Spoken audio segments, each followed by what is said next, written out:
Welcome to the Impact Hub podcast, the number one podcast for young African entrepreneurs. My name is Ephraim Kalubi, and it's a pleasure to be here with you today. So today is a special day for several reasons. Number one, this is our first ever episode. And finally, I'm so glad that you're getting it started. There has been a few challenges, a few hiccups here and there, but I'm glad that we're finally here. And the second element that's really, really interesting about this is that we also have a very, very, very special guest today that you'll discover in a bit. But let's not rush. Let's take it one step at a time. And first, as just some sort of an introductory statement, I wanted to share something. When I was preparing for this podcast, literally I was, my day yesterday was quite agitated, and I don't want to really get into the details. But while thinking conceptually about the aim, the goal, what we really want to achieve with this, and just reflecting on really what is it that I'm trying to reach at here, I just thought of something that I wanted to share, and I wrote it down. It's a short statement, but it kind of reflects the thought process behind all this. And because I couldn't necessarily come back to what I was thinking word to word, I thought better to just basically write it down. And I hope it will ring a bell, or I hope it will say something maybe to you, and you'll be able to interpret it in your own way. But so far, that's what I wanted to share. So this is what I wrote. As Africans, we've spent way too much time bragging about our potential. But you have to understand that potential alone means nothing until it is transformed into actual ability. And I do believe that the first thing that needs transformation before anything else for us to thrive as young Africans, the first thing that we need to change and transform is definitely and most certainly our mindset. Look at the etymology of the word mindset. Mind for mind, obviously. Set for setting. So it's all about setting your mind in a way that allows you not only to see potential around you, but to take action in order to transform that potential into actual ability. Because if you think about it, ability is simply potential expressed through action. Regardless of where you are, regardless of where you are from, regardless of what you are starting with, I need you to change your mindset in order not only to see potential around you, but to take action at your own level and do what you can with what you have. I wrote that in capital letters, with what you have. Do what you can with what you have to transform that existing potential into actual ability. All right? If I was to sum up the essence of this podcast, this is what it's all about. It's all about inspiring you to stand up, to take action. It's all about inciting you to look at your surrounding, look at your environment, see the opportunities that are there, see what you can do at your own level, take action to create an impact, to be an agent of impact, of positive change in your community, in your environment, wherever. That's why this podcast is called the Impact Hub Podcast. It's a hub for people who are willing to make a change, to make an impact in their generation, and to start with what they have. That's a mentality that we have to develop as young Africans. And I'm so glad to be with someone that I feel is kind of operating within the lines of this. A young guy, is not even 25, but I'm quite impressed and also inspired by some of the things that he's doing, his drive, his mindset and mentality. And I'm really glad that he is our first ever guest for the episode number 1, which is really interesting. So I think now we can get to introduce him properly. My guest today studied finance as a course here in USIU, and he did a concentration on investment management, basically. Graduated as top finance student with a GPA of 3.8 out of 4.0 with great distinction honors. Founded a savings platform called To Save Mimi na Wewe in 2019. Founded USIU Investors Club in 2020. That became one of the most impactful and successful clubs in USIU Africa. And I can tell that for sure because even though I took some time, I don't think I had joined because I think I was involved in other things, but you could hear about the club. You could, there was always something going on and some classes, but we'll get to that later. And founded Young Investors Africa in 2020. That has taught over 11,000 people, basically how to invest, He's an investor in the Kenyan stock market since 2018. I'm definitely looking forward to start investing, Volunteer under Pace International as a teaching assistant in Madari Primary School, financial speaker in youth programs, NGOs and churches, basically, have talks about that. Head of education at the Kenya National Chamber of Commerce Institute, Ati chapter, financial advisor of the Wambui Kerry Foundation, and I'm not done, treasurer for the youth church at PCA Evergreen Runda, founding member of SDG Youth Kenya. Something additional, he has gotten a nationwide recognition for his work, helping the youth in their investments and businesses by having been featured on the national television like KTN here and NTV for those who are familiar. We are here in Kenya, Nairobi, and also on the national newspapers like the Business Daily, the Nation newspaper. I think I saw the article when he posted it. It was quite interesting. So I've been watching this guy for a while. He graduated before me, but I've been watching some of the things that he's been doing. And we had never interacted before, but we were kind of in the same radar. And I was really, really eager, interested in learning more about not only what drives him, how he got started on this whole entire journey, just get to understand the mindset of this young man here. So ladies and gentlemen, help me welcome Mr. Clarence Muhoro. Thank you. Yes, Thank you very much. Welcome. You can see him. He's right there. Hello, guys. Thanks so much. I'm excited Yeah. to be here today. Excited for this podcast and the impact it will have. And it's an honor to be host number 0. I'm telling you, host number 001. Manze, your host is an amazing host. He's actually Mr. Talent, USIU Africa. And I'll share a story about a desire of mine that came from such a similar situation when it was Miss and Miss USIU 2018. Okay. That was the time that my life changed. Okay, that's when there was something about a switch that happened. Yes. That's quite interesting. It's quite interesting to remind me of this Mr. Talent thing. It's been a while. It was, I think, 2018. But since then, so many other things happened. It has been quite a nice episode. I was not even expecting to talk about this in this podcast. But we are glad to be here and to finally get started. Yes. Obviously, many hats. I think the way he has been exposed to me maybe was there. Yeah. And he will get to be aware of the different other hats that I get to wear. Yes, very true. But so far, I'm really glad that we're getting started on this.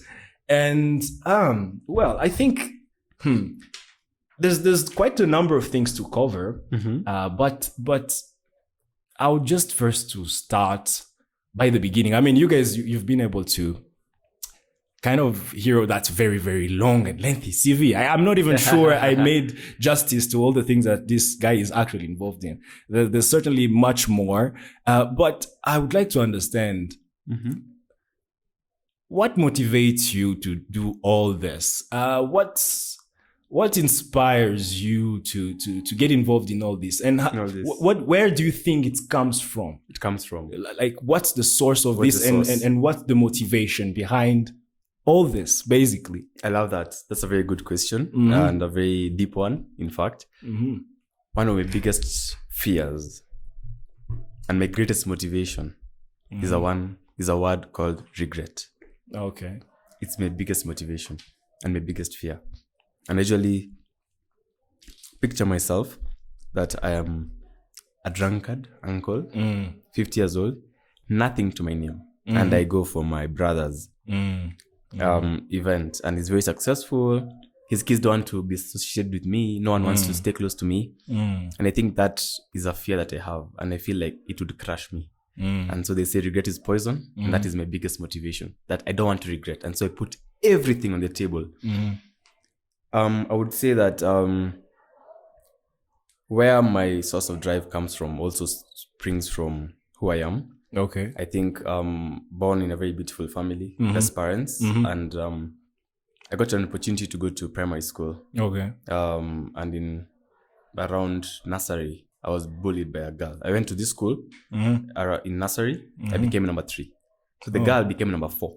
Oh. And so now awards were going to number 1 to number 3. Exactly. So she had envy for me. And that time I'm in nursery. Nursery. So, and I got my first taste of envy. And so she would tell her mom that I was bullying her. Yet I never used to talk to anyone. Okay. And the mom would every day pinch me. No way. I'm telling you. Yeah, I have a video of my graduation for class 1. I think, was it class 1? I saw the lady in the audience. I was walking, looking down. No the entire time. I got my award, looked down the entire thing. And I've never shared this about my life. And so that sparked something inside me. Yes. I went to another school. I wasn't bullied. And in that school, the first semester, I didn't understand anything. Okay. Oh my God. I was seeing tough. The kids are swimming with 1 M and swimming with 2 M's. I'm like, what's the difference? They are still swimming, you know? Yes. And so being that school, over the holidays, I think I didn't perform well that first time. Okay. Over the holidays, my mom, gave me past papers. And she never used to tell me that you do it for 1 hour. I just was enjoying. The next term, I was number 3. Okay. And I had 497 marks. Okay. Number 2 had 498. Number 1 had 499. Okay. And I was like, what? You mean tell me that I can actually, and from that point on up to class 8, I was number 1. Then up to class 4, that was Rudan Junior Academy. Very amazing school. So I went to this school called Gilgil Hills Academy. That's a tough school. It's in the hills of Gilgil, very far. Okay. And in Gilgil, now the pressure became worse. It became worse. And the teachers would pile in you so much work. Their work ethic, the discipline. And even very on point, yeah. And now I was like, I want to be number 1. I want to be number 1. From primary, I'm like, I want to be number 1. And so people don't know this, but being number 1, you carry a heavy burden, a very heavy burden. Anytime I failed my exam, like got 96 out of 100 in math, my teachers would snob me, would tell me very hurtful things. Yeah, because you are number 1.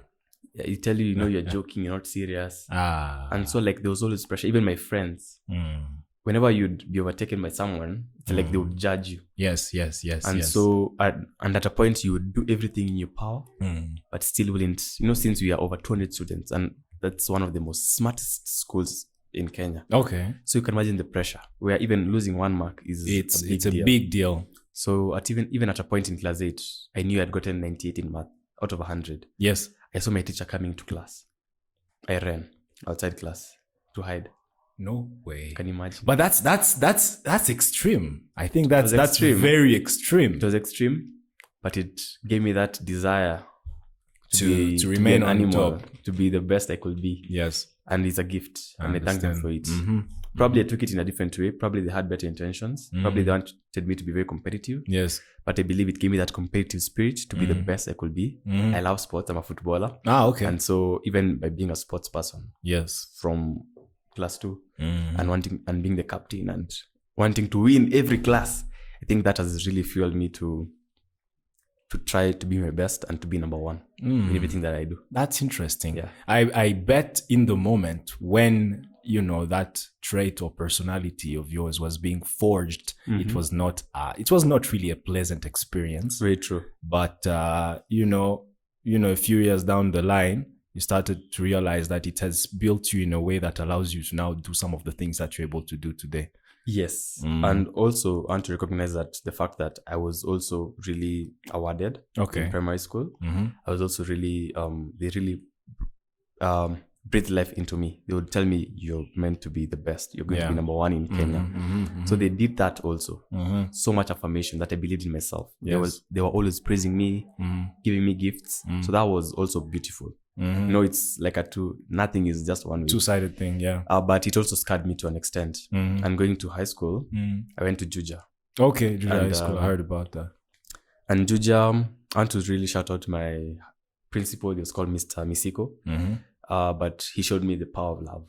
Basically, I knew that if I failed, it's not the end of the world. Yeah, he would cane me or lecture me. Yes. And then the next day we are smiling and we are happy. And then now I felt like I didn't have to carry a burden. Thank you. If I fail, like the world wouldn't accept me. That's healthy. And so I was naughty. I've always been naughty. So, playing ball in Turbulent class. Kid. Hey, Sato, you're class 8, you're told to stay in class. Yes. You go to the entertainment room. Yes. You got there, blah, blah, blah. Yes. Yada, yada. And so being in Juja, I came in as a very, this guy who wanted to be number one, who had his own psychological issues, who had some indiscipline issues. But by experimenting and learning for myself, making blunders, understanding people, seeing that I could fail and still be okay. Yes. I finished Juja. There's a way that you don't see change coming. Yeah. There's a way you're mentored Yes. into being a person very softly. That's what I needed. And like I left Juja being a very responsible kid. Okay. I loved God so much. Oh. I used to be so neat, comb my hair, nini nimengara, because yeah, I can tell you're still a neat person. Thank you guys, ladies. The ladies, Ladies. They must be. That's a topic for another day.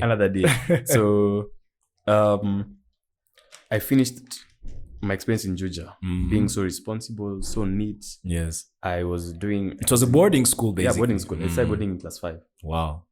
Imagine. Wow. That's 9 years old. Man. And so being in that sphere was a very wholesome person that I could relate with people. I was in the journalism club, though for fake news, you'd share fake news like Rooney has left soccer to start farming onions, Come on. It's Valentine's Day. Today to take your girlfriend out. I mean, to tell her you love her. Yeah. But not in Juja. Come on. So it was very fun, and I learned how to be engaging. People tell me I'm charismatic. I think I learned it from that point. Okay. And so that place has had quite a kind of a significant kind of impact on it had the biggest on impact. you and your personality. And looking back, Steve Jobs says you connect the dot looking backwards. Exactly. I got everything I needed. Primary, I got the work ethic and the desire to be the best. In high school, I got the social skills, the joy, the learning that failure is a blessing. Yes. And then now when they come together, they create a man called Clarence. Hey, wow, that's nice. That's quite interesting. There's quite a lot of points that we'll be able to pick up on from here. I think what you mentioned about failure, actually, I don't think failure is there's not such a thing as failure. You don't fail, actually. You only fail when you stop trying at the end of the day. Yes. So that's really the perspective I have on failure. I remember putting out a short video about failure and about the fact that something else that I think was really healthy and good in your journey is the fact that you didn't feel like they didn't make you feel like it was the end of the world if you didn't perform perfectly or amazingly, like in the sense that even if you know that things won't end up to be necessarily as perfect as people expect you to make things happen, you will still be welcome. You'll still be understood, because when you're in an environment where you are only judged on the basis of your performance and there's no kind of human element to it, where you're kind of understood and where they give you space to be not only vulnerable but to be human. You're not perfect. You'll not be scoring 100 all the time. So I think that's a healthy environment to evolve in. But that's cool. I can understand that it has had quite an interesting impact on you. And I just want to get a few numbers that I've been able to write down just to put us in context. I'm glad that I find this back. These numbers are alarming but interesting. It's just a few statements here. So Of Africa's nearly 420 million youth, aged 15 to 35, 1/3 are unemployed. And another third are vulnerably employed. So they're not really quite employed. They have just a few kind of situations that allow them to flow by, but not really allow them to survive in a sense. And only 1/6 is in wage employment. So youth face roughly double the unemployment rate of adults, with basically a significant difference like this. Of course, there's a variation among countries. The rate is not the same, but youth basically face roughly double the unemployment rate as adults. If you look in Kenya, for example, that's a report from the World Bank, a recent report, almost 40% of youth are jobless. An estimated of 5.2 million young adults. So this is double of the adult average, which is at 21%. When you look at DRC, we're just looking at different countries randomly. More than 50% of the overall population is unemployed. Youth unemployment rate is over 35%. So, okay, we know the situation, especially in sub-Saharan Africa, is the way it is. But you just end up noticing that the youth, when you compare with the other people, so when I'm talking about 15 to 25, there are the demographic that is mostly affected by this. I don't necessarily want to ask why, but, well, since we're in such a situation, what do you think would be avenues of change and improvement? What do you think could be done to better this situation for youth in Africa? In Africa, I think number one, we have this situation that we are less employed than adults because we have a small pie to share. You see, our parents or the older generation, yes, they have jobs, but these jobs are not highly paying in that they cannot retire early. So you find that these guys go late into their careers working. So it's not easy to hand over. And it's because we have a small pie. So Africa should focus on increasing our pie, right? Not how we divide that pie, but how can we increase the pie so that we have enough for everyone. Okay. And so how do you do that? You need to create opportunities. Yes. You need to create you need to utilize your resources. You need to share your labor to the world. You need to, explore globally. If you can't find something in Kenya, you can find it in UK and then bring it back here. So I really believe that one of the key elements is, from anything, we start with knowledge. Okay. So we need to really empower ourselves in entrepreneurial skills and even career skills. Okay. And that means how does the young Ephraim go to this organization and grows it 10 times? And when he grows it 10 times, you can employ 100 more youth, right? And how can a young Clarence Muhoro start a business, grow that business, is empowered to scale up that business, and can employ 10 more youth? And how can now another young person come and see, okay, this is something like tea. How can I add value to this tea? Can I process it? Then I export it? Yeah. So we need to focus on how we can increase our pie. That's another element that's actually quite interesting about. I think one of the biggest problems, we were talking about this when I was setting up the equipment, is one of the main problems also we have in Africa is the fact that you mentioned creation of value, in the sense that we are just exporters of raw materials. Yes. We don't really have structures that allow us to transform locally, to create value locally, because once you're able to transform a product up to the finished product, through that chain, you will have created value for so many people in different areas, in different industries.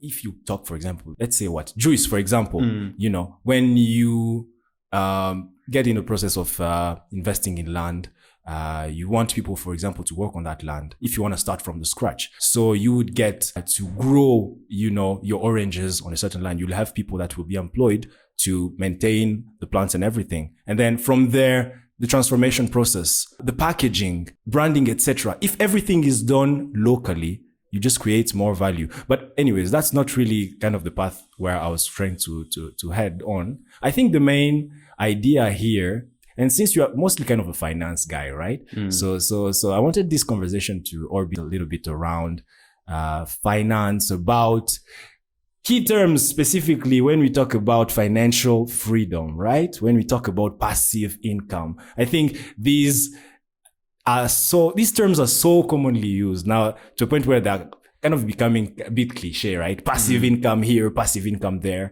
financial freedom here and there, internet, everyone, gurus, etc. But at the end of the day, I think that's something every young person today is striving for, right? Everyone at the end of the day is striving to be financially independent, is striving to make money without necessarily not necessarily without having to work for it, but to have money working for him. Yes. Right? Without like placing your money in ways that it will be able to multiply itself without having to use more of your time to make that money. So now, when you look at the youth problematic, obviously, there are some issues, but there are also a certain number of things that can be done. But before getting there, how would you define financial freedom, basically? How would you define that? And the concept of passive income. Everyone has his own perspective. Yes. But how would you kind of approach this? How would you define this? I think that's where the proper conversation is getting started. Yes. So I would say financial freedom is reaching a point where you can say F you to the whole world. And so that for me is financial freedom, in that you can reach a point where you don't need your employer, you don't need customers. Customers are also bosses. You can easily survive on your own. I usually say, let's say for me personally, let's say I have rent to pay, I have rent to pay, I have to pay for meals, I have to pay for necessities, I have to pay for, let's say, money for social hangouts.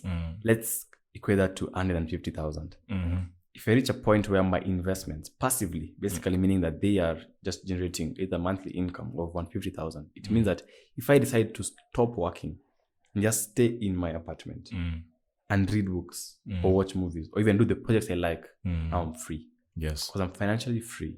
Because I don't have to work any extra minute on something that I don't want to or I have to. So that's a very, very important way of looking at it, is that reaching a point where you personally reach a point where money is not an issue, where the money that is coming passively can cater for all your needs, and so that you can do whatever you love. Okay.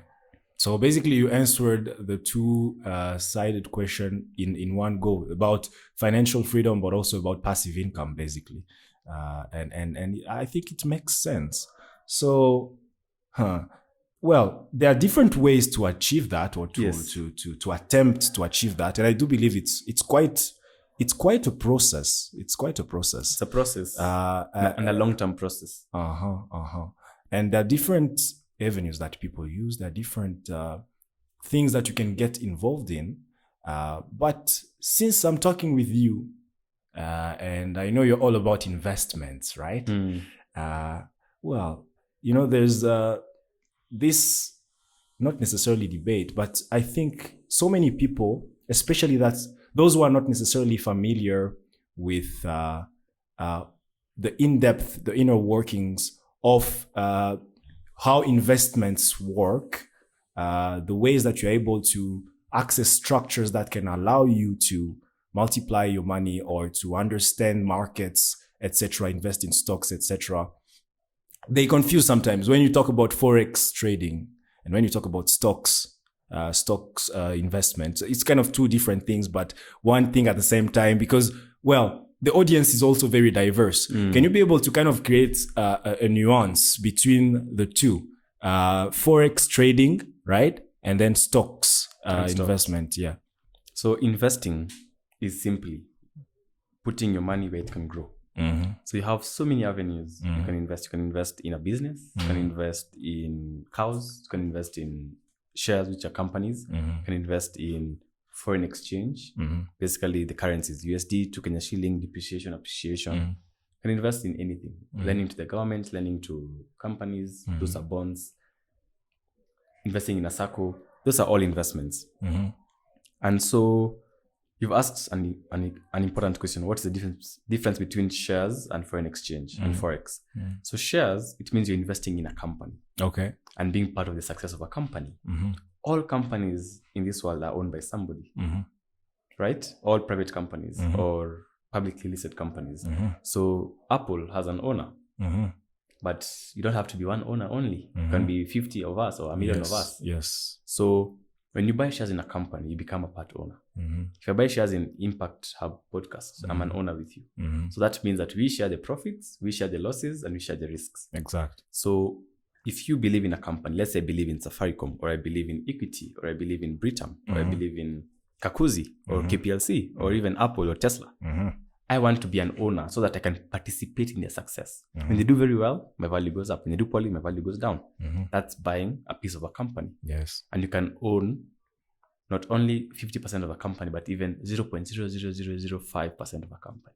Interesting. So even with $100, you can own the biggest company in the world, but a small percentage. A small percentage. When it comes to foreign exchange, Forex, this is foreign exchange. How countries exchange their currencies. We all have different currencies. And so the value of a currency is determined by over 100 items. Demand for your currency, there is the level of economic transformation that you have in your country. Yes. There's so much. There's wars that affect the value of your currency. There's printing, like Zimbabwe. I wish I had my wallet here. I could have removed $20 billion from Zimbabwe. You know?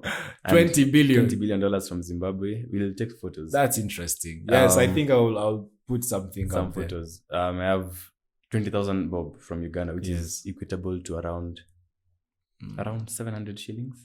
And so there are so many things that happen in basically macroeconomics. It has to do also with the ability of a country to produce. How much is it exporting? How much is it receiving? True. And those how factors, are they managing their currencies? Exactly. Those factors dictate how it fluctuates, how the value of the currency is basically. Is it a floating rate? Is it a managed rate? Yes, is it a fixed rate? Yes. Where a currency like Chinese always says at the same point.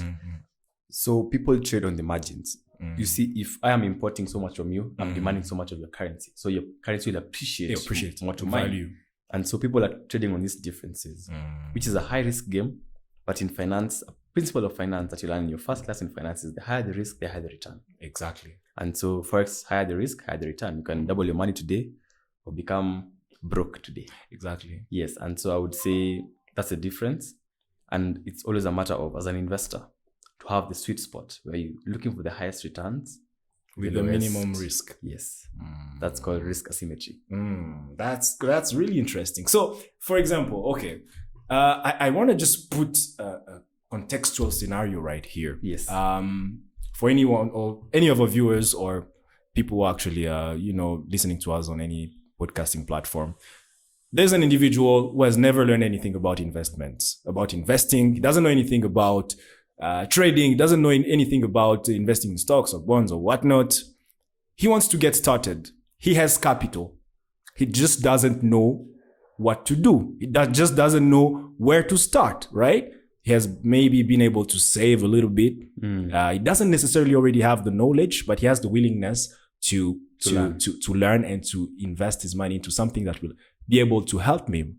Because at the end of the day, in today's context, and world, I mean, things are tough. Jobs, jobs are jobs, and you have to be able to have your eggs in different baskets. Very true.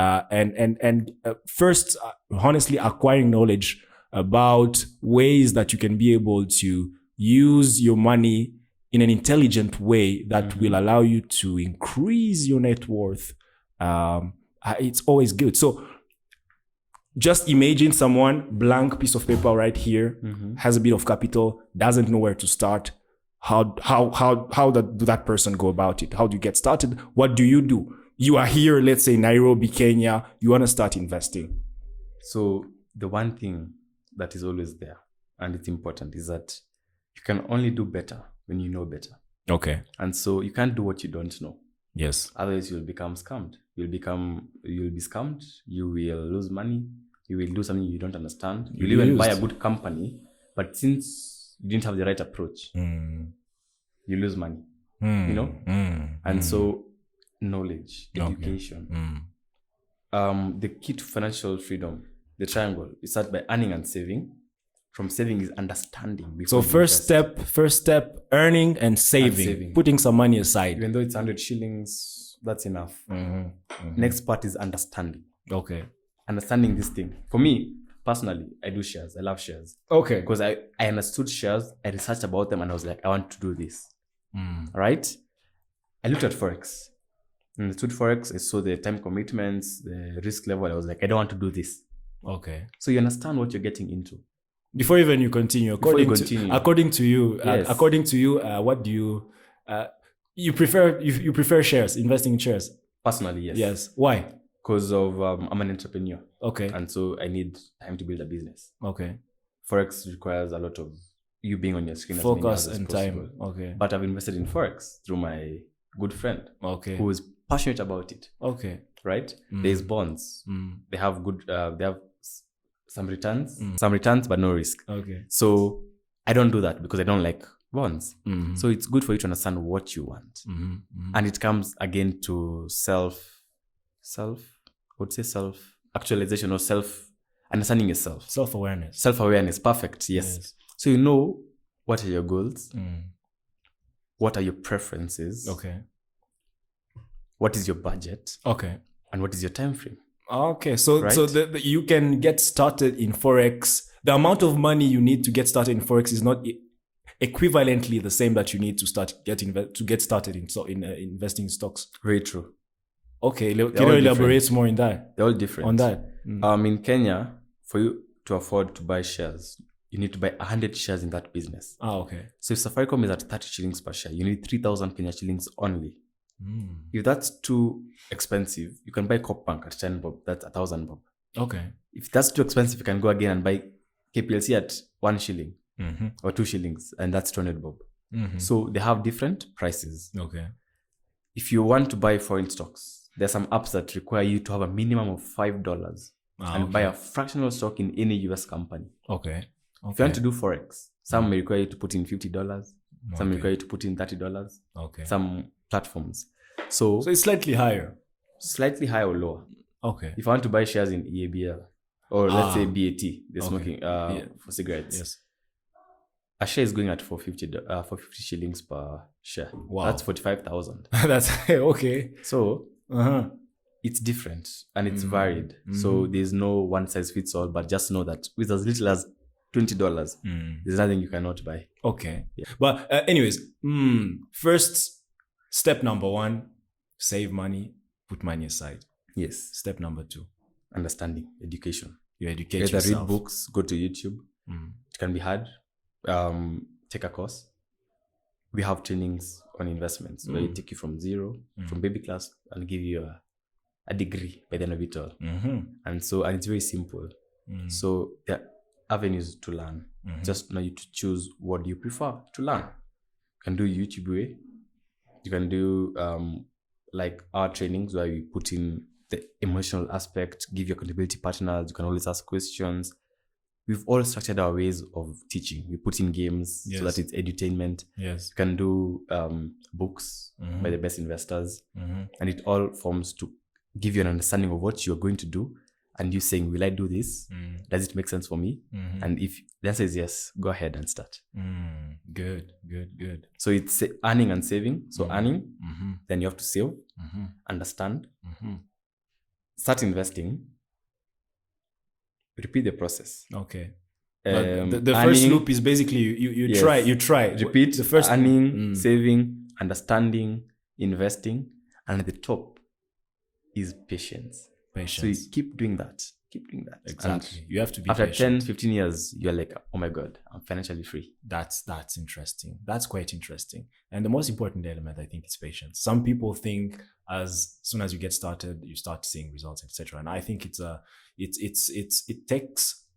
Okay, these are things that take time first for you to understand where to put your money, and that's where of course, YouTube Academy, the way you call it, can only teach you so much. But when you're able to gather with other people who are actually doing that, who have been doing that, they already have created systems.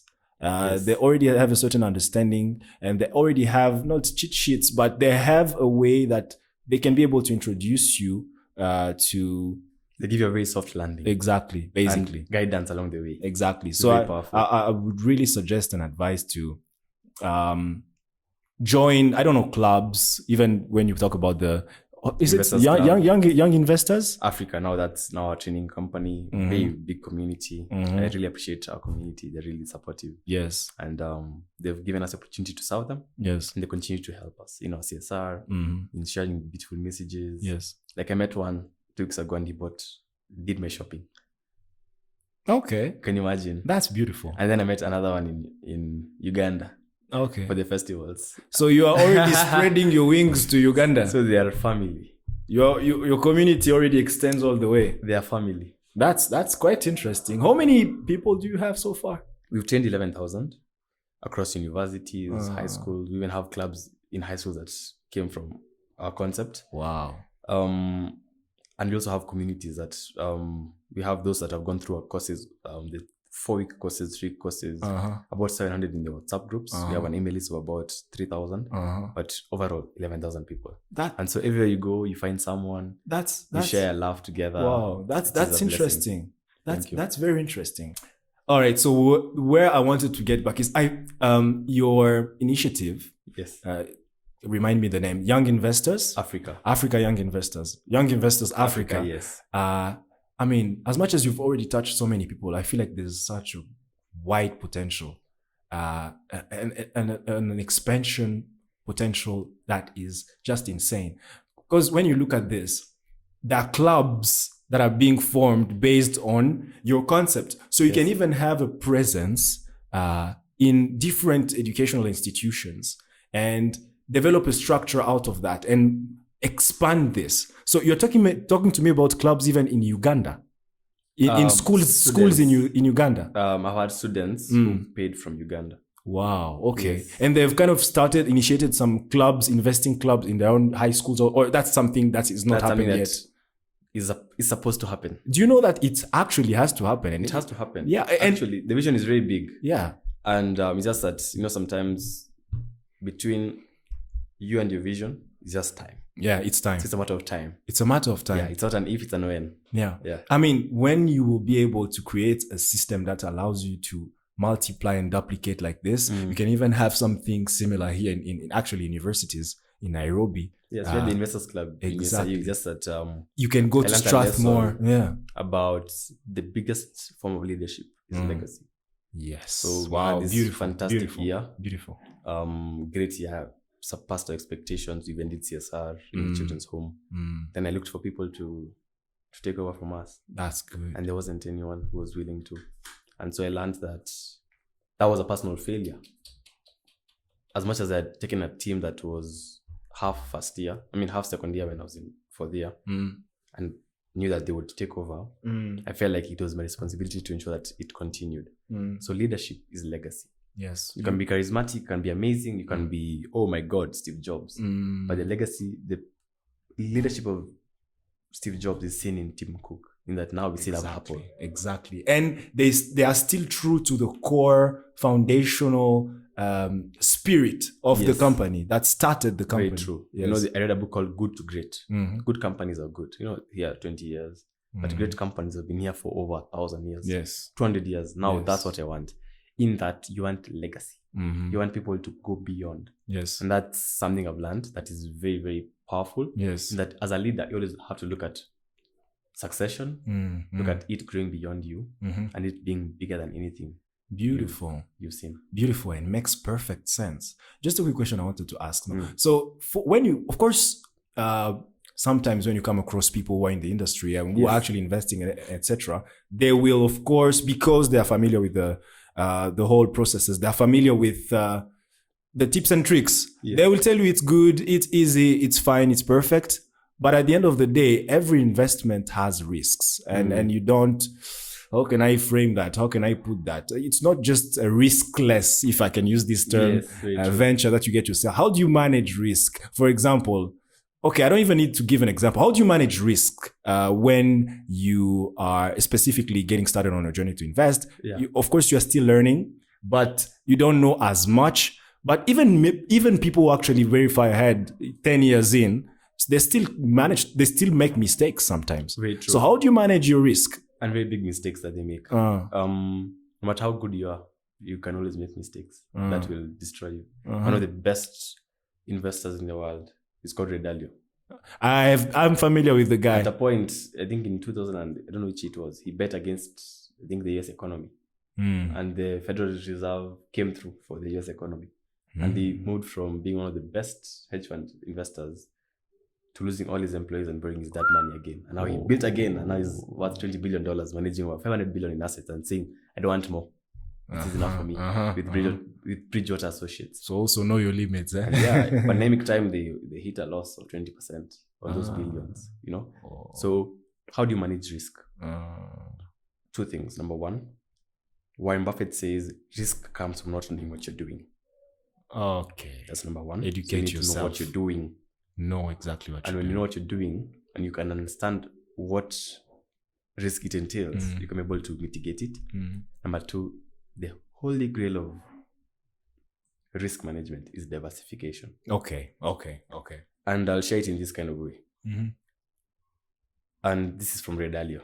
Okay. And he says, if you can get uncorrelated investments, you'll always beat the risk. So number one, you need to look for an investment that has a higher upside than a downside. Okay. So you see, if I invest in this, there is a 80% probability of me getting a return and 20% probability of me losing my money. So it's 5 to 1, 4 to 1. Okay. Right? Okay.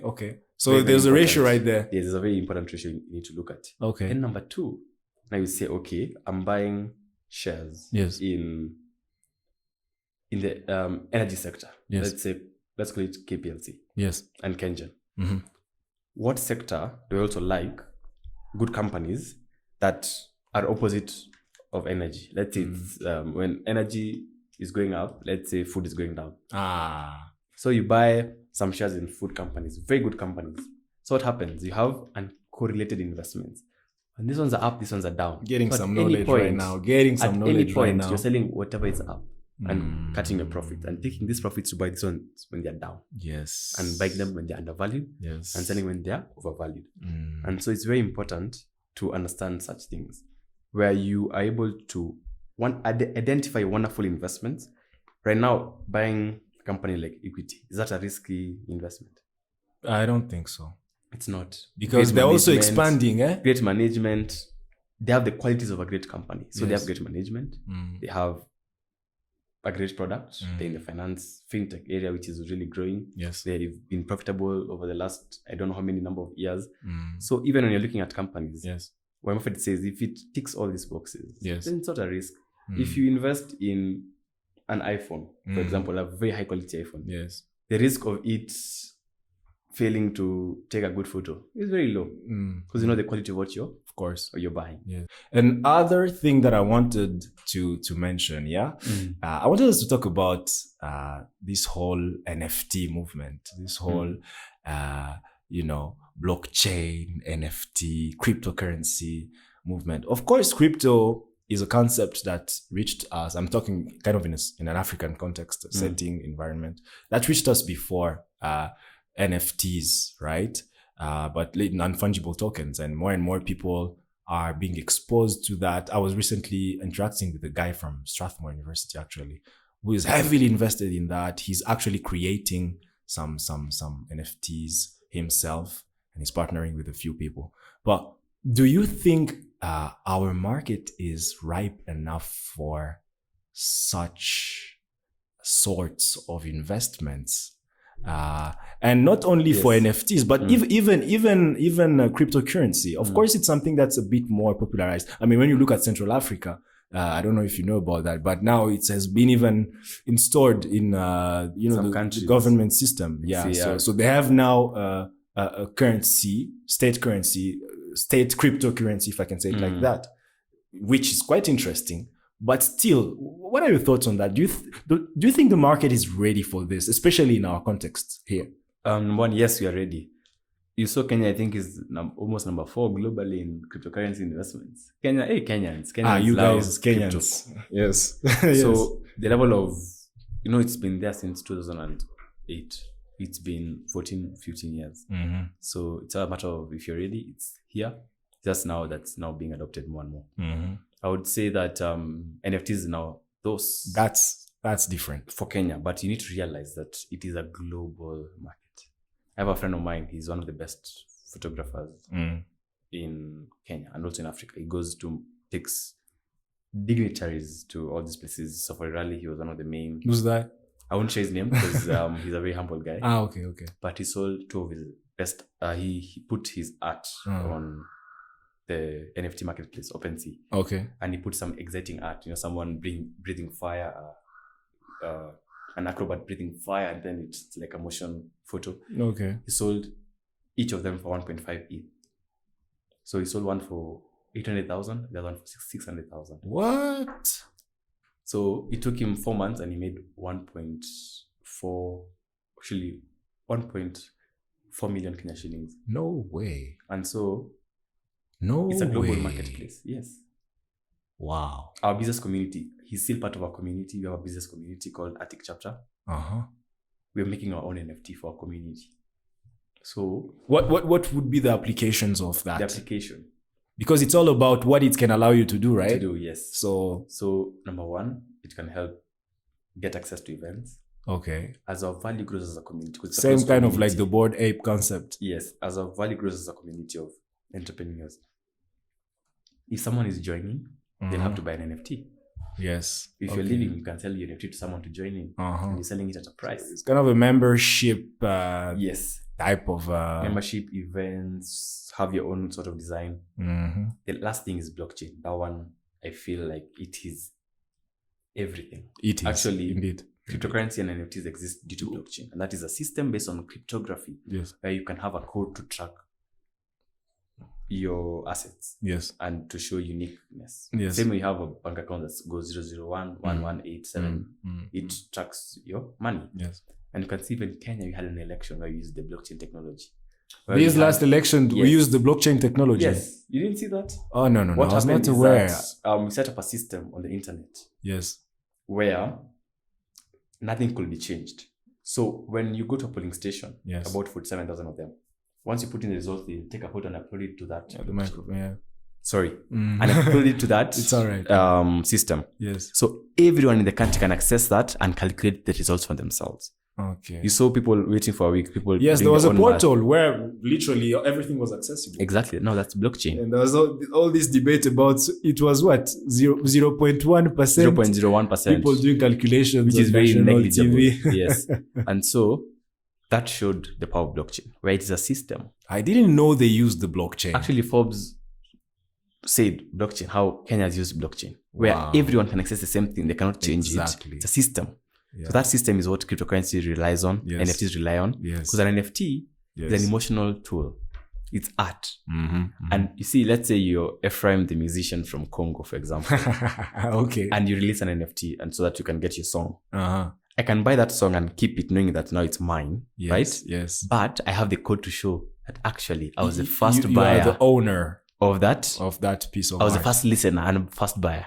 So it has that, what's it called? Is it proof of ownership? The proof mechanism. Yes.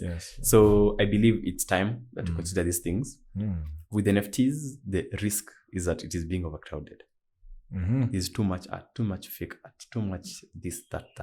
And anyone can come up with anything and then make it an NFT. I mean, for us personally, we're also looking at making our own NFT. So instead of paying for the bootcamp, instead of paying, let's say, 5K for a bootcamp, buy the NFT for 5K.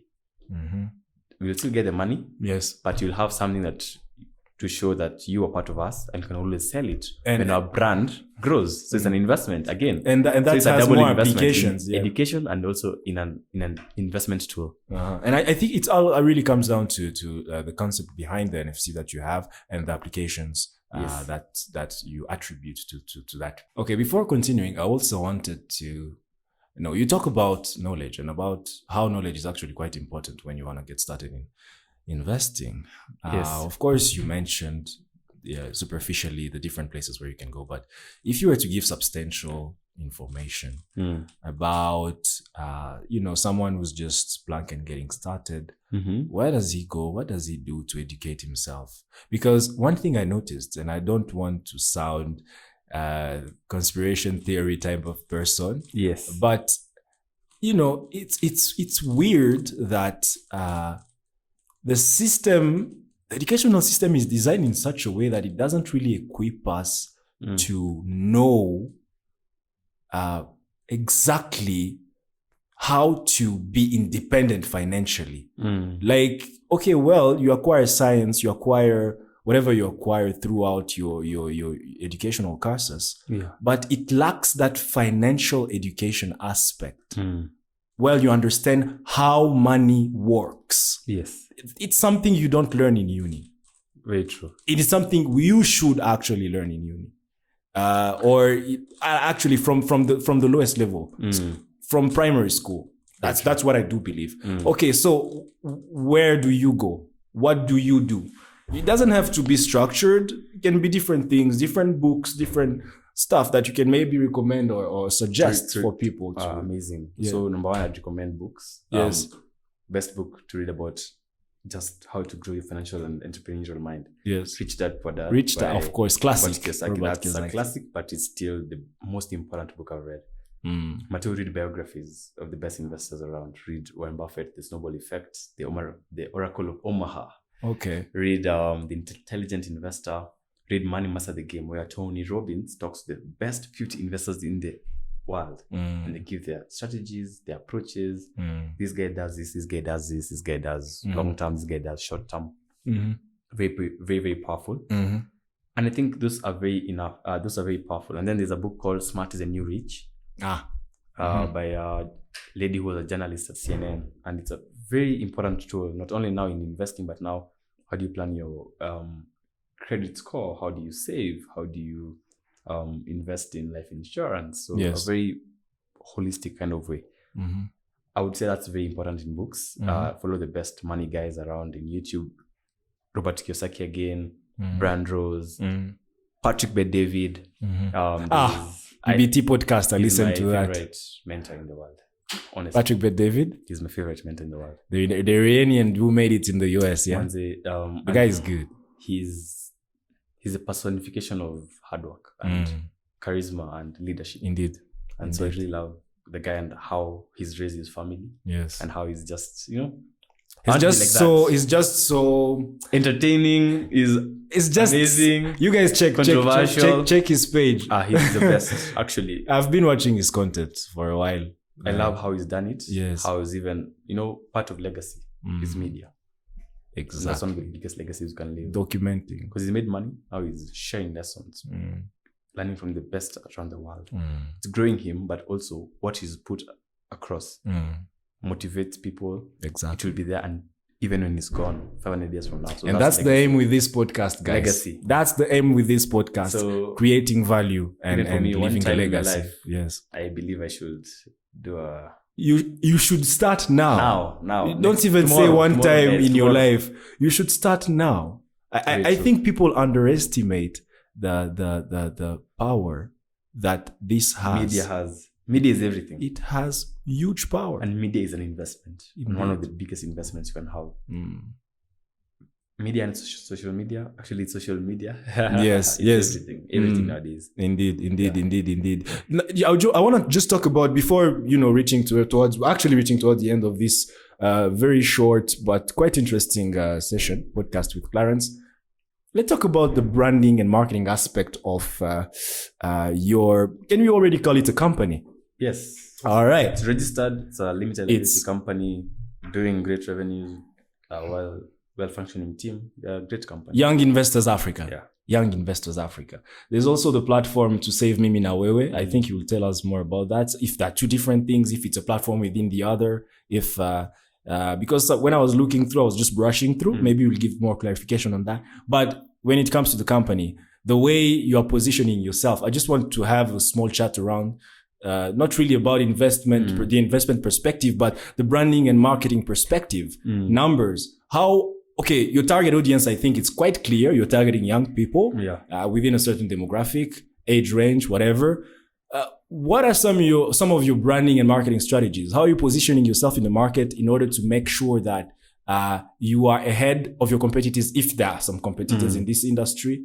Also, how you are trying to actually remain relevant and to use maybe your social media networks to remain relevant with them and to position yourself. Basically, your branding and marketing strategy. What's your approach to that? Because I believe as a company, you have to have a segment dedicated to that. Yes, so true. What are you doing within that context to be effective? One thing I told my team is that we're not an investment company, we're a digital company. Okay, interesting. Because all or most of our sales come from social media.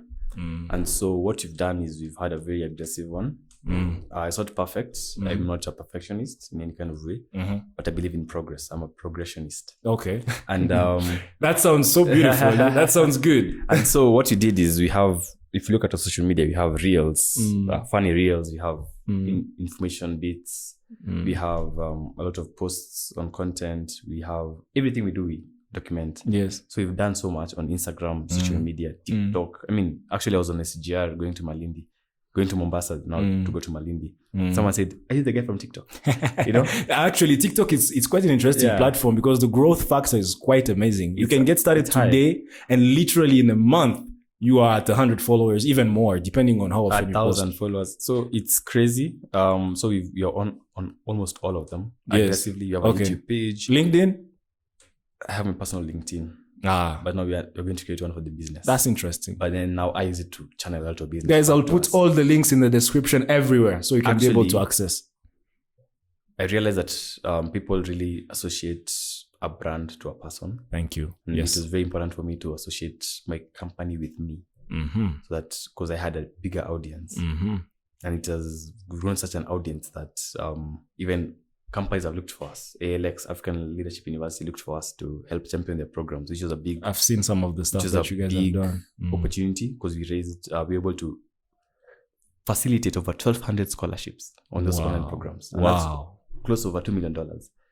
Wow. Can you imagine? And that is not you giving the money, but you're part of that. And your friend tells you, "Thank you so much, Clarence." Wow. And so I realized that my brand is very important. And so I've really grown my brand. Yes. Even today, I've taken a photo of us being here. And so that's how we've done it. We've focused on content is king. We have a partner called HostGuest who do a lot of email marketing. We've done webinars, IG Live. Actually, it's just the last 3 months that I've taken a break. I used to do IG Lives the entire last year. Webinars, game nights. Like we've made a brand by having an online community and being so engaged with them and sharing our journeys, sharing our losses, sharing our failures and successes. Exactly. So growing a brand is really important because I want to show the values I have through that. I'm a Christian and my goal is to show God in a way. And even at a point, I had one of my social media managers put something that was a bit unethical, not unethical, but dirty. And I was like, no, it's okay, you can put it, but it goes against my brand values. So we've been very intentional about that. And now for the next 3 months, we want to really create a structure. We have the content plans, we have the content committees. Yes. But now we want to streamline things and be very professional. Exactly. About your approach. Yes. Now it's time to be more professional. Absolutely. And so that's how you've done it. It's extremely critical. Your brand is everything. Yes. I'm telling you, it's everything. Yeah, indeed. Everything. Indeed. So people buy brands. Yes. Elon Musk made liquor. Yes, with that very interesting he made a cup, lightning shape. And then they put SpaceX there. They sell out in one day and made $10 million. Thank you. So people will buy a Tommy Hilfiger perfume. They'll buy a who do we know? Who do I know? This Kim Kardashian lip gloss. They'll just buy brands. People just buy brands. You know, when people buy from it's Rolex. So people just want it to be associated with a person. So people are always tying it to a person. Which is do you actually know that Rolex is a non-profit organization? It's a non-profit. Yeah. Oh, yeah. But they make okay, that's the whole entire story and how they're able to use status creatively to generate the amount of money they generate. But anyways, yeah. When you mentioned Elon Musk, that's the thing. That guy personally, it's quite a huge inspiration for me. When you look at the number of things he does, when you look at how he communicates on Twitter, it's memes. Do you know, that's strategic. That's very strategic, because very strategic. If you realize that all these companies are very much overvalued, 10 times more than the actual value, it's because he is a brand. Yes. If Elon Musk were to die today, even if they have a better leader, it won't work. It won't work. He represents He's a something. brand. He represents something. And he's the most followed man on Twitter. By far. Already. By far. So he has over 100 million, I think 110 million. Wait, I thought it was... yes, it's Elon. It's Elon. It's Elon. Oh my. The guy is just an alien. The number of things that he's able to achieve as like one human being is just mind-blowing. It's incredible. Has learned how to build capacity. He's gotten the best engineers in the world, putting the right systems in place, and he himself showcases what he's about. And he's competent, yes. And putting in everything, sleeping in the factory floor, and that sends a message. Yes. So anyone can do what he's done. And then that's how you deserve respect. That's how you command respect. Yeah, he has the biggest brains. He's an IT guy. He understands coding on a crazy level. So our job in our life is to work towards reaching our fullest capacity, where Clarence or Ephraim or Jane and Chantel, hello, and Brian, that you can be able to do 10 projects because you have 10 generals, 10 managers who are so good that you've built and created over time, who can run so many projects. So you have to associate strategically with people. Get people to be as good as you, not even better than you. Better than you. For you to succeed, you need to get generals, because you're a lieutenant. So you have to get generals who will execute. Your work is just to put orders and follow up. That's quite interesting and amazing feedback. We are reaching the end because apparently the gentleman over here is busy. This guy, a busy man, a busy man who has many other appointments. So we're trying to rush it. Yes. But I would like you to tell us a bit more about, to save Mimi na wewe. Yeah, I came across this. Actually, let me the platform, 2 things. Or just an overall. Can you tell us about the platforms that you have, what you do, where can you be found? How are you planning to really create value in your community? Yes. Really? And just share with us. So, basically. Number one, yes. I'm the team leader and founder of Young Investors Africa. Okay. Founded in 2020 with the purpose of getting young people to create wealth through investment and entrepreneurship. Thank you. And what you do is you train to 100 on how to invest, how to understand money, how to grow collaboratively, how to understand how the markets work, how to identify different types of investments, such as real estate even. We had the CEO of Optivan, great billionaire, great hard worker. And that is what we do. Consultations, valuations of companies. If you want to buy out your partner, how do you value that business of yours? Okay. So we do that. Additionally, I've been blessed to be part of Empreneur. That's something that is coming up with my mentors. Very great people. Chiko Amado, an African leader. Brett Gameli, the best cybersecurity person in Kenya. And he actually spoke at the Azimio convention. And you're building something that will train 1 million Africans to become dollar millionaires from their phone. So you'll be able to get content from the biggest masters in Africa on how to grow your business. Be able to get, we are trying to partner so you can be able to get some funding, can be able to get mentorship, can be able to get mastermind sessions, physical events, online events where you train and mentored. So that's something that's coming up. When is it coming up? We are actually in the, hopefully by December. We're actually working on the system, the application, working on the funding bit of it. Wow. Yes. That's why I'm a very busy man right now.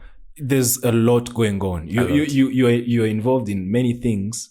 And I'm really quite appreciative of that. I'm definitely so into everything and anything business, and coming across such a guy, definitely I think I'll be able to learn quite a number of things from you. I'll be able to also get quite a number of other guests from you. Definitely. Yes. But that's quite interesting. You can continue. I think you're still speaking. I'm part of a community of entrepreneurs. Called Attic Chapter. And the Kenya National Chambers of Commerce and Industry. Okay. And it's like 50 entrepreneurs who are just working day and night. The best people in the world. You need to come. So it's basically like a community. You'll come and you'll get 50 guests for your podcast. Amen to that. Amen to that. And it's one of the best things that has ever happened. Because you grow from these people and you see the world from them. I actually want to just shout out to our director Mushiri. Yes. A guy who just had a vision to mentor young people. Now he's shaping our lives to become the best you can be. Yes. Even for the guys who won the Eco Banner, they had 20 million. The guy was helping them in how they were approaching their application for the HALT prize. Okay. So he's a very humble young man, not paid by anyone to do what he does, but he's always there every Friday helping us. That's beautiful. Telling you, Clarence, this is your vision. Now think bigger. Do that. Wow. And you look back and you realize, oh my God, this guy is creating legends. In 10 years, that Ati community will have so much impact in Africa. Yes. And I can't wait for us now to do. You know, he told us, whatever I've done for you, just make sure that when you get to that point, do it for others. This is really powerful. That's so powerful. So guys, come to Attic Chapter. We meet every Friday from 7 a.m. to 8:30 a.m. So that you can go to your jobs. It's free. Come. Let's exchange business. Let's grow. Let's create friendships. Where do you meet? We meet at iHeat Kenya. iHeat is along Dennis Pitt Road. Okay. Very wonderful working space. Okay. So come well. Check out my IG, Clarence Muhoro. I usually post updates. We'll put all the links in the description of your Amazing. So you can. I always post about my community of friends who will build together. I'll be your first guest, if you will. I'll definitely. I'm coming tomorrow morning. That's definitely. Tomorrow is Friday, so the better. Yes, the thing is, I'm graduating Saturday, so I think this week will be pretty busy for me. I understand you next week. But from next week, congratulations to your host. Yes, congratulations to me. By the way, I'm graduating from. Okay, I don't need to give so many details. I'm graduating from, I've been doing an international business administration major and concentration in marketing. And okay, that's just a small brackets. This podcast is about this guy right here. But definitely next week, you'll see me there. I think that I am in a constant state where I seek to learn more. I seek to learn more from people who know better than me. And I feel like joining environments, joining groups, joining clubs where you not only meet with like-minded people, but you also be able to be exposed to their experience. Oh, I'm telling you. That's something I'm looking forward to. And I know I have so much to learn from you guys. Before I went there, I used to think I was, James Bond. I think I'm hardworking. You met people, Sasa. You go there, you're like, I'm doing nothing. Nothing. And that's what your ego needs. You're working from Sunday to Thursday. Go on Friday, you're like, I've done nothing this week. So you learn how to build a team. So because if I'm supposed to reach there, I cannot work any harder. I need to grow a team. I need to train this team. I need to mentor. Yes. I need to partner. Yes. And through that thing, you can network with anyone. Yes. Like we've met people from MasterCard. The mayor of Germany came to our sessions. Wow. And our team is going to Germany. Okay. We've met so many people where Mother Karua, when she was talking to the business community, we were called. So you can network with the entire world. That's beautiful. I'm telling you, it's so easy. I was actually invited for the National Financial Dialogue at a hotel, and I went there and I'm seeing Bill Gates Foundation representatives, Safaricom, KCB. It's only 30 people in a round table. Wow. And I'm there, Claro. That young under 25 guy sitting there. And I'm like, this is how you can grow. Yes. And you stay there and you learn from them. You get the connections, the partnerships. True. And these guys come in and sponsor your events. They tell you whatever you need, we can help you. That's beautiful. So I've even reached a point where I just know that I cannot go for these events because I feel like I have so many things to get done before because I feel like I need to get to this level so that I can partner with them. But I feel like there's so much that is out there. There's too much opportunity in Kenya. It's crazy. That's what I'm talking about. It's so crazy. It's not even fathomable. It's not. And so sometimes you might be in a bubble thinking there's no opportunities. Just step out of that bubble. Now that's only Kenya. Now imagine the world. Oh my God. Well, that we are getting another and that's something I was talking about. Yes. Basically what I was saying is it's all about how you look at your environment. If you decide to just look at your environment in a way that you only look at the lack of opportunity, you only see what is not working, you don't try to change and shift your perspective, of course you will never do anything because in your mind already things are locked. But if you decide to change your perspective and look at things in terms of, okay, there is this and that, but where can I be able to initiate something? Where can I find a little opportunity that can allow me maybe to use some of the skills that I have or some of the talents that I have and transform that and monetize that? And I mean, there's just so many possibilities that open up to you when you decide to be receptive and to change your perspective and to look at your environment in a different way. And Clarence has very brilliantly, beautifully illustrated that. Opportunities are all around us. Let's just change our perspective and try to take action on the potential we always claim to have, but we never take action on. I've held this gentleman for quite a long time. I'm glad that we've finally been able to at least get this first episode done, because now it's the starting point of something I believe is great.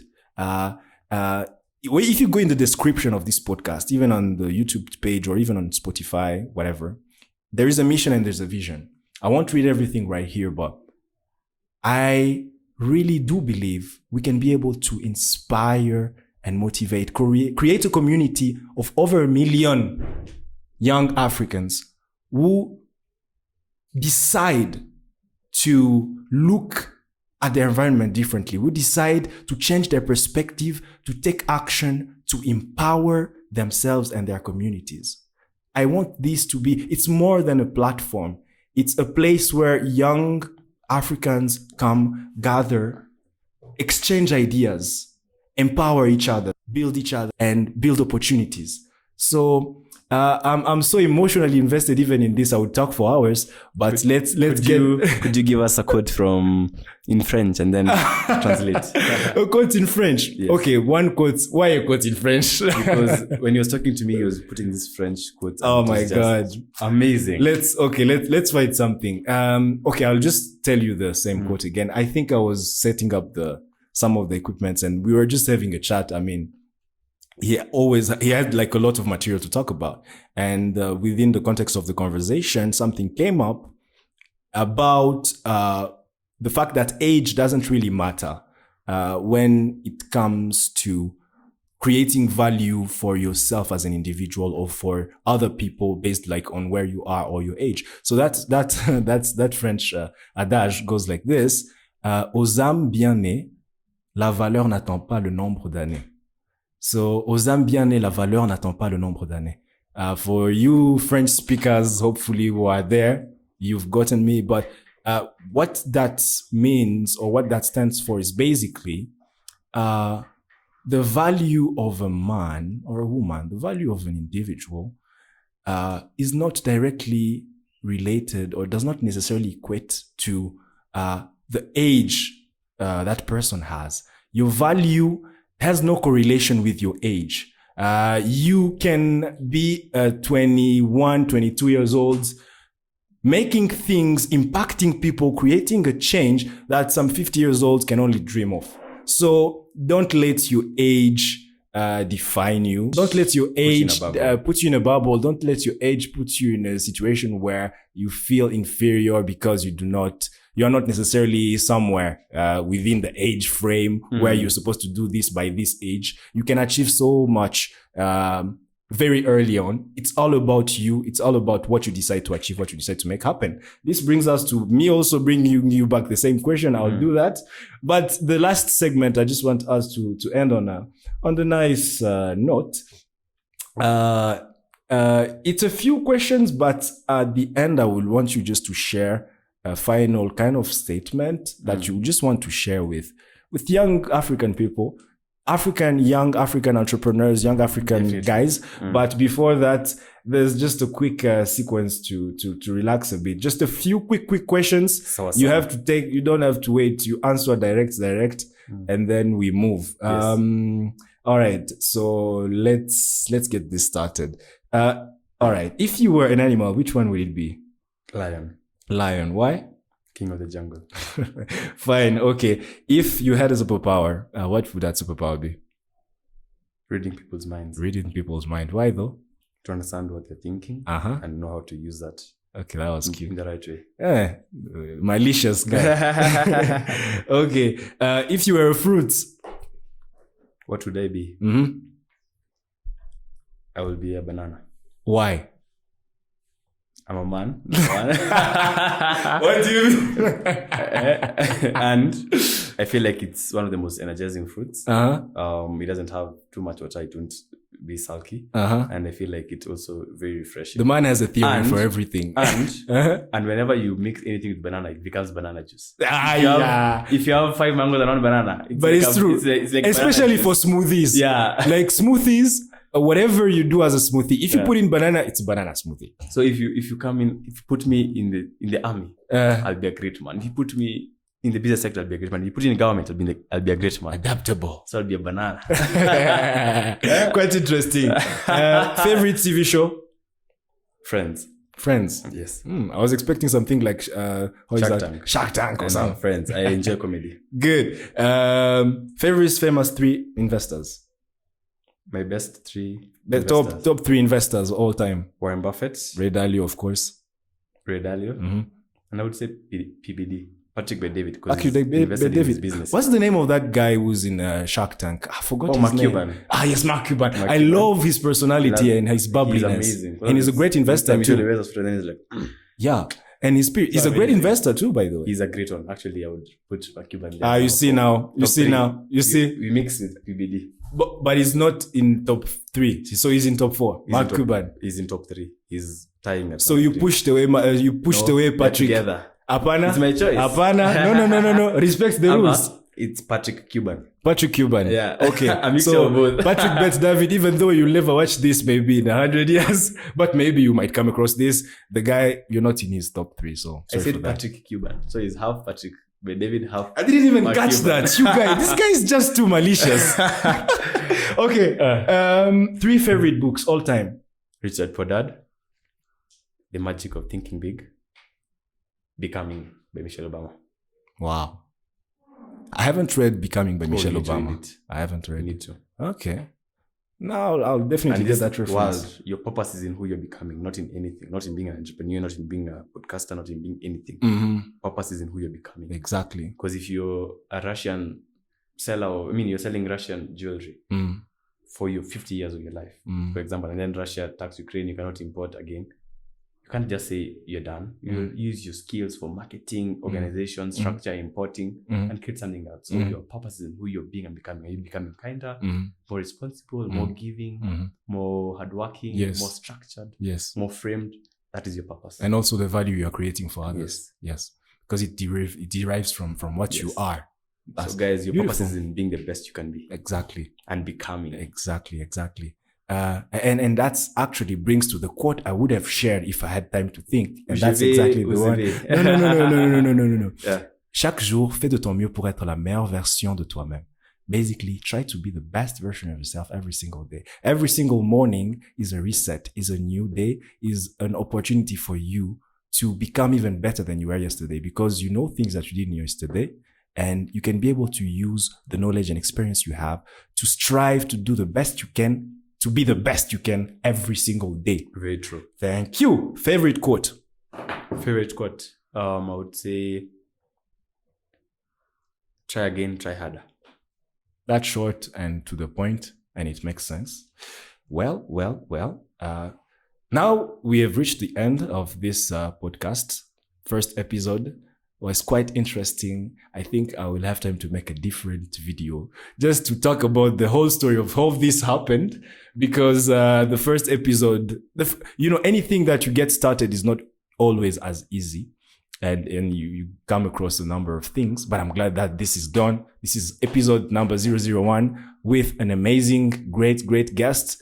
I'm sure after I've acquired even more podcasting experience, we'll have another session with him that will be even more comprehensive, more, beautiful, and we'll be able to extract even more knowledge from him. I don't think this first session has done justice to all the value we can add to you, but it's important to get things started and to start where you are with what you have. As I told you, momentum, get it out there, create the momentum, because once that first thing is there, it gives you the courage and the momentum to keep pushing one after the other And that's the way you get things done. It doesn't have to be perfect. It has to be there. And then you build now upwards from there. Very true. Yeah. If you have just one last thought that you just want to share with people, it can be anything.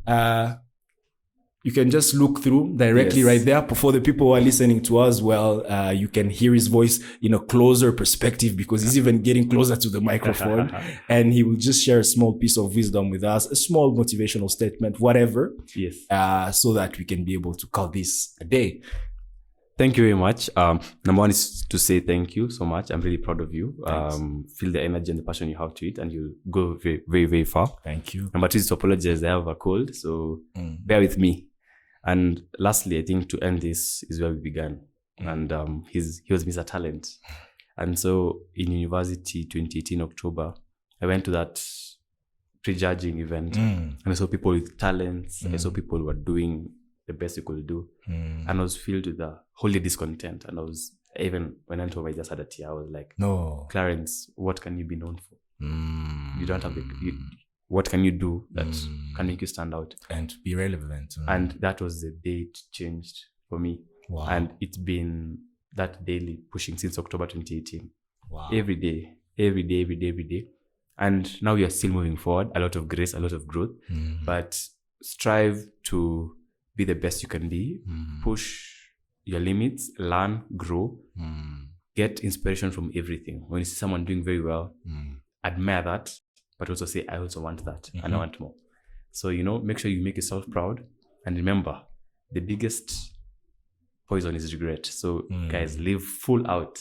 Be the most happiest person. As you will say, have the most impact everywhere you go. If it's this episode, put in the most energy. When you go sleep like a kid. When it's time to party like an animal. Yes. When it's time to go to church, pray deeply, but just give your all.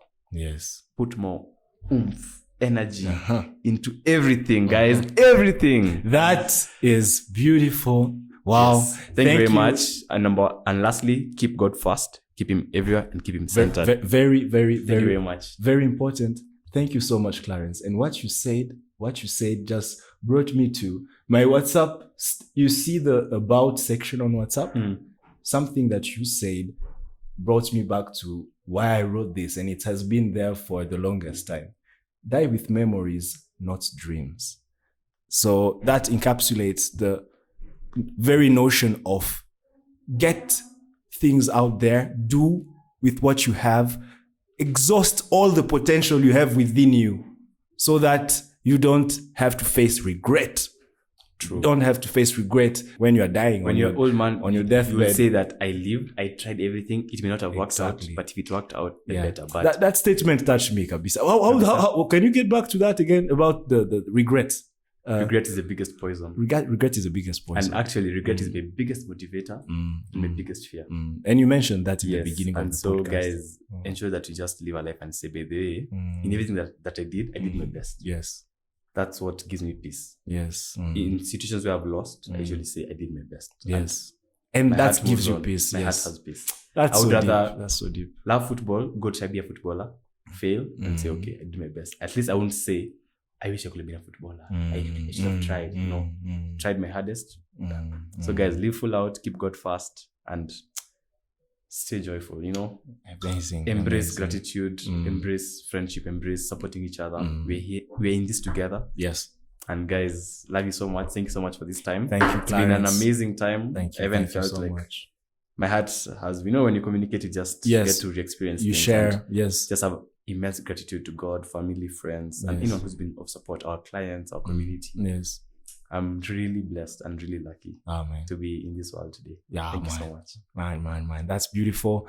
That was it, guys. It was an amazing experience. Episode number 001. And you see why it was number 001. Because the guest himself was also number 001. And he's a 001 person. So see you guys in the next one. You can find this podcast on YouTube. In a video version, if you're watching us on Spotify or on Google Podcasts or on Anchor, of course, you can find us also there. All the links will be posted in the description.